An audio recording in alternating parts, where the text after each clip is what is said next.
Baik, kembali lagi dengan saya Aulia Fitria. Di sini saya akan membahas mengenai Undang-Undang Hak Cipta dan Perlindungan Terhadap Komputer. Yang pertama kita akan membahas mengenai tinjauan umum Undang-Undang Hak Cipta Republik Indonesia.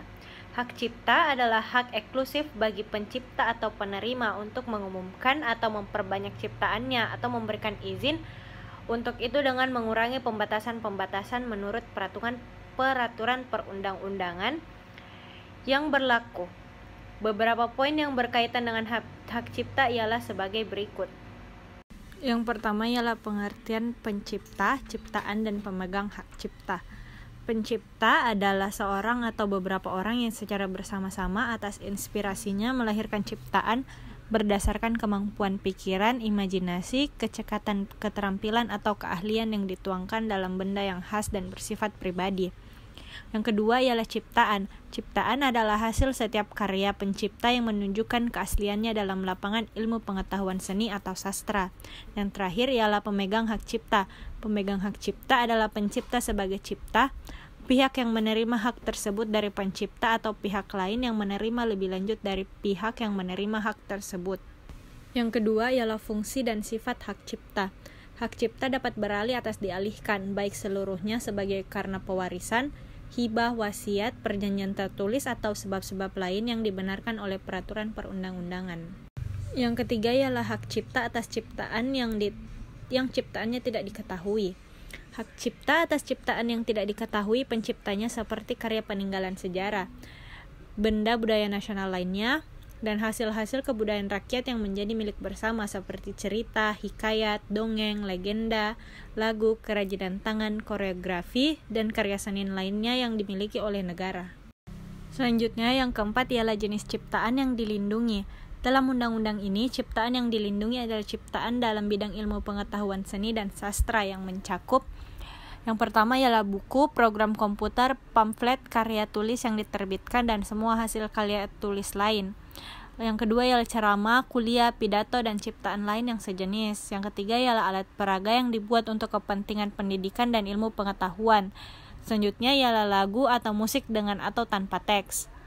Selanjutnya ialah drama atau drama musikal, tari, koreografi, pewayangan, dan pantomim.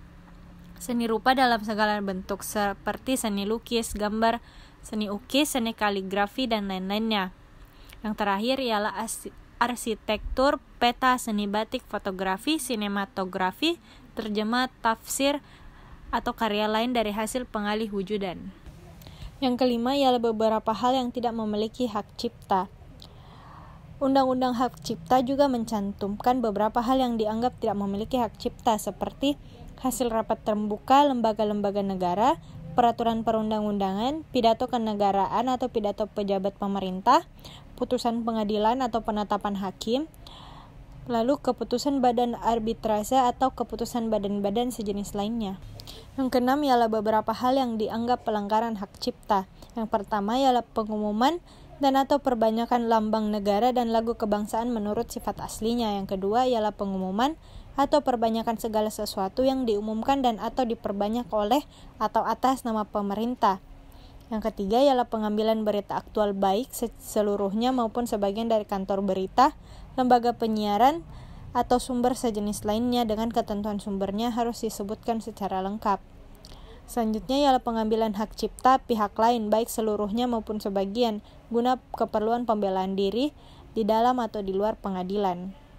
Dan yang terakhir, penggunaan hak ciptaan pihak lain untuk kepentingan pendidikan, penelitian, penulisan karya ilmiah, penyusunan laporan, penulisan kritik, atau tinjauan suatu masalah.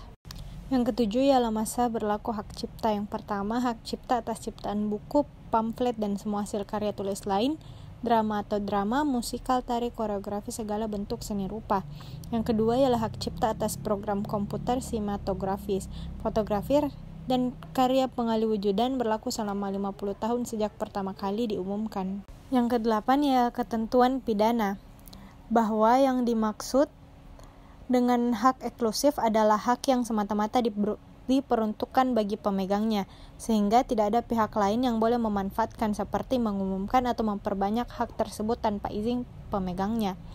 Yang kedua ialah dalam pengertian mengumumkan atau memperbanyak, termasuk di dalam menerjemahkan, mengadaptasi, mengaransemen, mengalihwujudkan, menjual, menyewakan, meminjamkan, memamerkan, dan mengkonsumsikan ciptaan kepada publik melalui sarana apapun.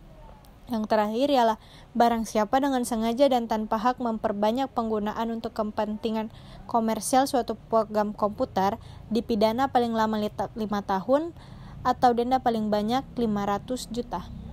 Selanjutnya pada bagian B kita akan membahas perlindungan undang-undang hak cipta terhadap karya cipta program komputer. Jika melihat sejarah perkembangan pelindungan program komputer di Indonesia, ternyata hak cipta pada program komputer belum dilindungi hingga awal 1970-an. Seiring perkembangan teknologi komputer yang begitu cepat di Indonesia pada awal tahun 1980, telah terjadi beberapa keputusan pengadilan yang sedikit banyak menyangkut perlindungan hak cipta untuk program komputer sehingga pemerintah perlu untuk menetapkan Undang-Undang Hak Cipta di tahun 1982 melalui Undang-Undang Hak Cipta Nomor 8/1982.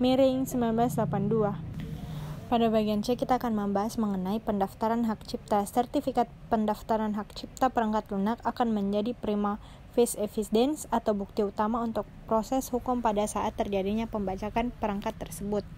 Tanpa sertifikat pendaftaran hak cipta, tugas penyelidik membutuhkan waktu yang lebih lama, sebab bukti penyelenggaraannya membutuhkan pengetahuan teknis.